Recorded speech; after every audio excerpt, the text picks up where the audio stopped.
Minsan ba natanong mo na rin yung sarili mo? Bakit nandyan ka pa rin?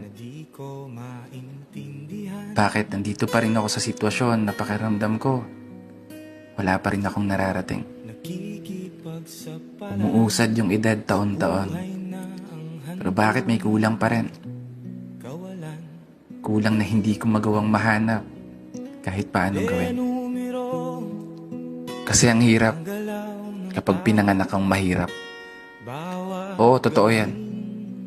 Kasi dagdag hamon sa'yo kung paano mo babaguhin ang kapalarang inilaan. Sitwasyon na kinasanayan. Buhay na kinamulatan. Tadhanang minana at pinagkatiwala ng mga magulang kasi kung meron lang tutorial video sa YouTube kung paano yumaman, wala sana tayong problema. Kaya napakaswerte mo kung isa ka sa mga pinanganak na mayaman na. Kasi imagine, problema mo na lang ay kung paano mas magpapayaman pa. Mag-aaral ka na lang nang di na iniisip kung saan ka kukuha ng pangmatrikula. Samantalang pag mahirap ka, paiyakan pa bago ka makahawak ng diploma.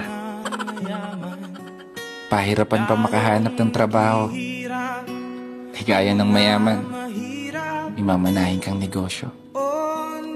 Sana all na lang talaga. Pero nandito na tayo. Wala nang ibang pagpipilian kundi magpatuloy at lumaban sa hamon ng buhay. Oo, di may iwasan. Mainggit sa buhay na meron ng iba. O pagdudahan ng sarili kung magagawa mo ba. Abutin yung mga bagay na naabot na nila. Masungkit ang tagumpay gamit ang mga kamay na kailan may di tumigil maniwala na makakamit mo pa. Baguhin ang takbo ng kapalaran at hayaan ng mga paa maglakbay. Kaya isang pagpupugay para sa lahat ng mga taong patuloy sumasabay sa hamon ng buhay.